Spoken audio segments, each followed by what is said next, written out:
Backstory. I, 31 female, purchased my three-family home for my grandparents 4 years ago well below market value. My grandparents wanted to retire to Florida and wanted to keep their house in the family. The house was worth a lot more than I could afford alone. So I talked to my cousin and said, hey, if we purchase it, we can fix it up and rent it out. We could split the rent 7 ways for residual income. They all turned me down and said they didn't want the old crappy house. I spoke to my grandparents and expressed interest. They offered to sell it to me for way less than market value, and I could use the remaining money to renovate. I decided to rent the top 2 apartments for a reasonable price and live in the smallest unit. My little brother and his friends live on my first floor. They pay less than market rent. 2 months ago, my top floor tenant let me know she wouldn't be renewing her lease in October since her fiancé got a job offer in another state and they are expecting. Issue. One of the cousins I had gone to found out and wants to move out of her small 2-bedroom apartment and into the 4-bedroom. So her husband and son have more space. Both their jobs will remain from home and they want offices. I said sure and offered her $250 below market value. She got irritated and started ranting that I shouldn't ask her to pay anything because this is a family home. I said myself and little brother pays to live here. She said not her problem, that I owed it to her since I stole the house. She then threatened to take me to court and rally up the other cousins and say that I got the house through fraud and our grandparents weren't in their right mind. She said the only way she wouldn't is if I let her live there rent-free until they want to move, or I pay them her share of the house. I laughed and told her she could now either pay the market value, stay in her tiny overpriced apartment, or pay market rate somewhere else. She then said that I was a money-hungry bee. So I told her stay cramped, bee, and hung up. She has now told the whole family and is trying to get all cousins involved to sue me for their fair share of the house's worth. The family is split, with some saying she can kick rocks and others saying I shouldn't be charging family rent as I got the house for extremely cheap. Even my friends are divided because on paper it looks like I did take advantage, but I'm not sure. Honestly, I could afford for everyone to live there rent-free and they only pay utilities, but I don't want to. So am I the a-hole? Not the a-hole. Your grandparents owned the house and sold the house to you. At what point did all these cousins think that their name was on the title too? They were never the owners, so they never had a say in the matter. A lawyer would laugh at them. I would ignore everything they have to say. Or ask them where it says their name's on the title of the house. Not the a-hole. You offered originally to share the house with your cousins and fix it up. They didn't want an old crappy house. Now that it is not, they want a slice of the pie? Duck off. If she wants to get courts involved, sue her for extortion and defamation of character. Not the a-hole. She's the money-hungry individual who didn't want to pay in for the house and doesn't want to pay rent to live there. If she can afford a lawyer, she could have afforded rent. If she was foolish enough to write down this threat, make or get copies, and see a lawyer, and possibly even police for extortion threats. Update. I got an attorney and my grandparents got one. I received all the documentation as well as a clean bill of health and mental state. My cousins got an attorney who sent me a request to mediate before going to the courts. We met Monday. Their attorney seemed confident, almost trying to rush us to settle. They demanded that the property's current value be divided by 7. I jumped in and added by 8 since my brother is now an adult. Their lawyer was very aggressive and rude, until my attorney pulled out all the emails, text messages, and the will documents. Apparently, my grandparents kept all that paperwork with their will because the house originally was supposed to be an inheritance, and they wanted to make sure that when they updated their will, all the appropriate steps were taken to ensure it was removed in fully minds. Needless to say, their attorney wanted out of there faster than a mouse. Currently, we are rescheduled to discuss further next month, once all the documents have been reviewed on their side. As I was leaving, the crap started, made a comment that I wasn't a legitimate grandchild, and to ask my spoiled mother what she meant by that. That story will be for another time in sub. However, some 50-year-old family secrets have spilled out over this. My grandparents have gone no contact with 3 cousins. What this greedy, grubby cousin doesn't understand is the property still has to be maintained and serviced. It's only right she pay rent, only if it's a peppercorn rent. Personally, it would be hell having her living under your roof. I'm getting married this summer. At first, we wanted to just have a ceremony in a pretty place without anyone. Then 2 of our moms were added. Then another 12 or so relatives. No friends of mine or my fiancé's. Then we decided to have a small banquet somewhere to celebrate.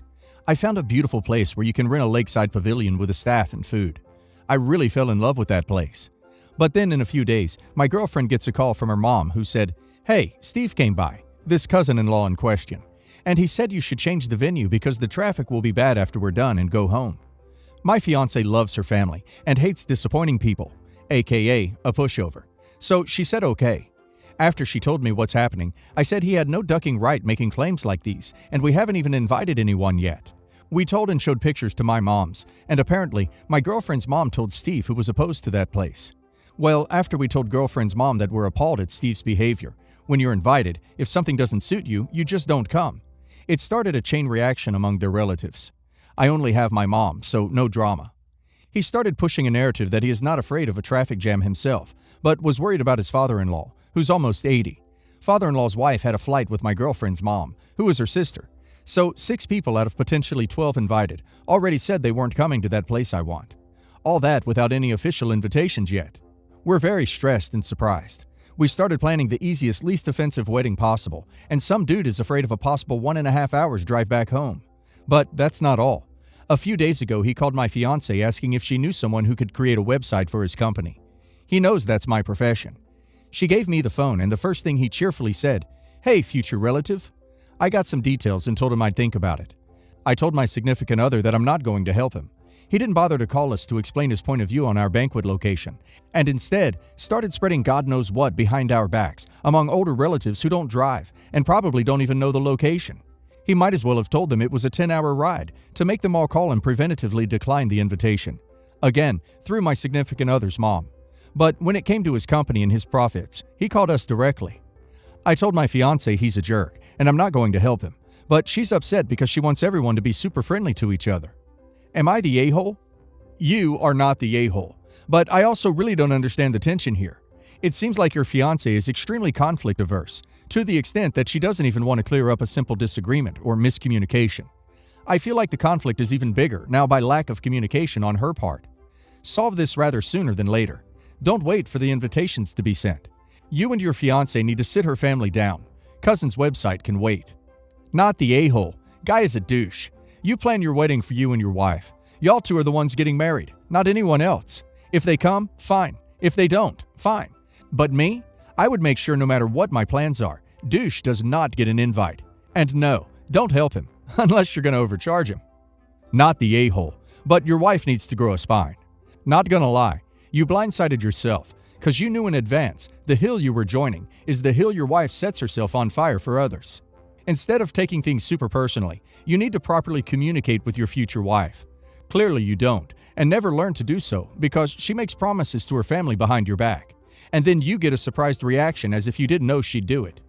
The cousin is not your problem.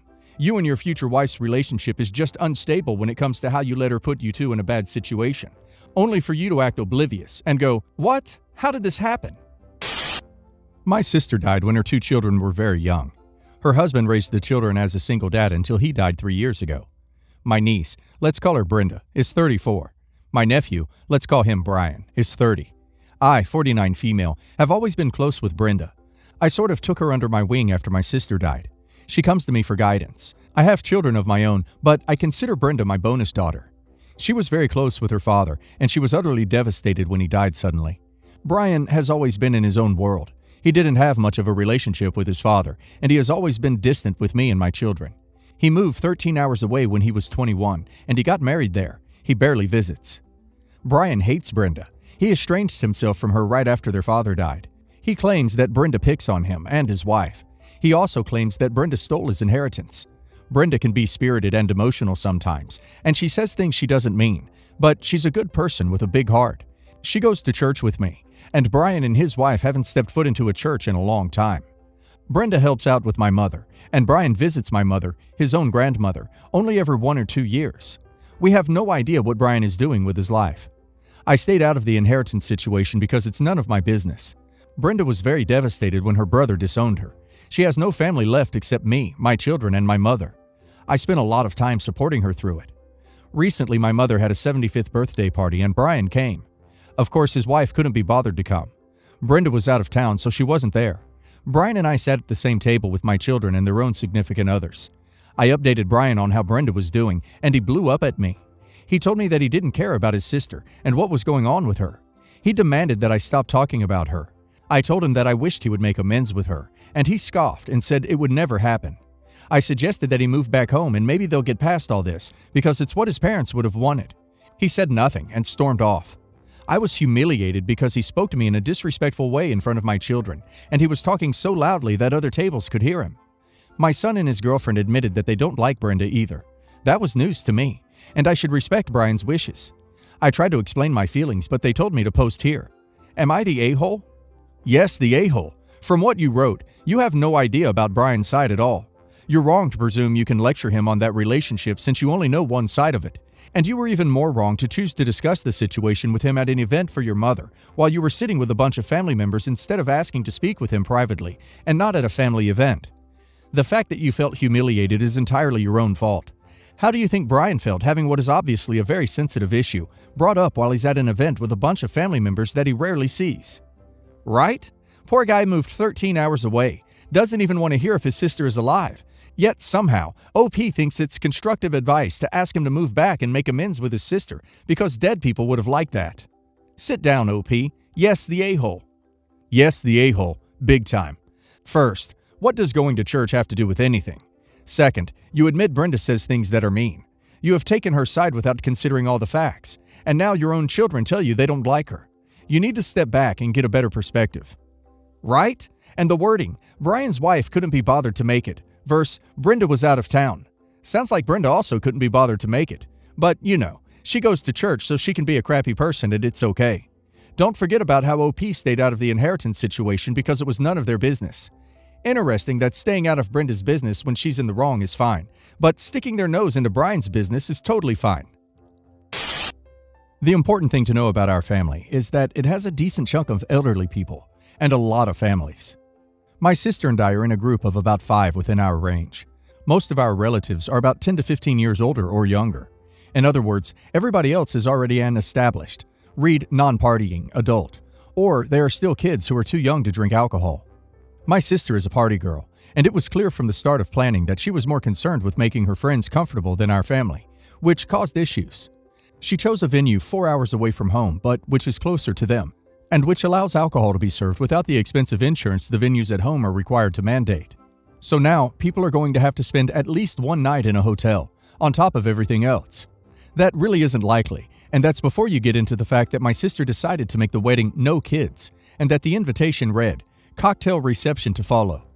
Okay, so you want us to rent at least 1, if not 2 hotel rooms, pay for overnight childcare. I don't even think that's a thing here. Go to a ceremony, and then you're not even going to feed us? No way. My sister and her fiancé invited 150 people to the wedding. So far, 107 have RSVP'd with no. My sister went on an epic Facebook rant earlier, then called me to complain. Apparently, they've already signed contracts with the vendors and paid non-refundable deposits, covering half of the amount of people my sister and future brother-in-law thought were attending, instead of waiting until after the RSVPs were returned. After about the 3rd or 4th hour on the phone of trying to calm her down, I finally couldn't stop myself from asking her what she really expected to happen. Did she really expect our 97-year-old great-grandpa to travel that far, then spend the night at a reception without food? Did she really expect our cousins with the quadruplets to pay a babysitter to watch them for the better part of 2 days? She's hysterical and made another Facebook rant. She posted about being the black sheep and how nobody ever supports her, and how even I, in her words, my own baby sister, abandoned her when it came to the biggest day of my life. I was feeling fine about what I said before, but that post is weighing on me a bit now. I don't know. Am I the a-hole? Edit because I was unclear. I understand paying a deposit on the venue before sending out the wedding invitations.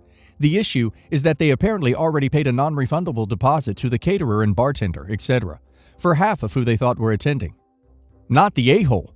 While she has the right to have the wedding she wants, unless she's using family money and going against their wishes, no one is obligated to go, especially with how demanding she's being. You were honest and made good points. Not the a-hole. She needed a reality check. It's the middle of a virus, and she wants elderly people and people with young children to hire sitters for 2 days to drive for hours for a wedding.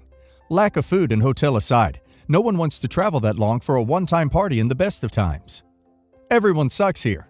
Your sister shouldn't have gone on those Facebook rants. She also probably should have been a little more realistic about RSVPs when she was booking venues. But I'm not going to hold that against her. It's hard to estimate, especially if you have a lot of obligatory invites who you're not close to. That being said, nothing about your sister's wedding is unreasonable. It's very common for couples to have their weddings near where they live. You also didn't mention where her fiancé's family lives. Could this location also be a compromise for both families? It's not unreasonable to have a kid-free wedding. It's not unreasonable to expect guests to travel a few hours. And a cocktail reception, if you serve enough food, can end up being just as filling as a meal. Had she not made the public posts and instead just vented to immediate family, this would have been a yes the a-hole for me.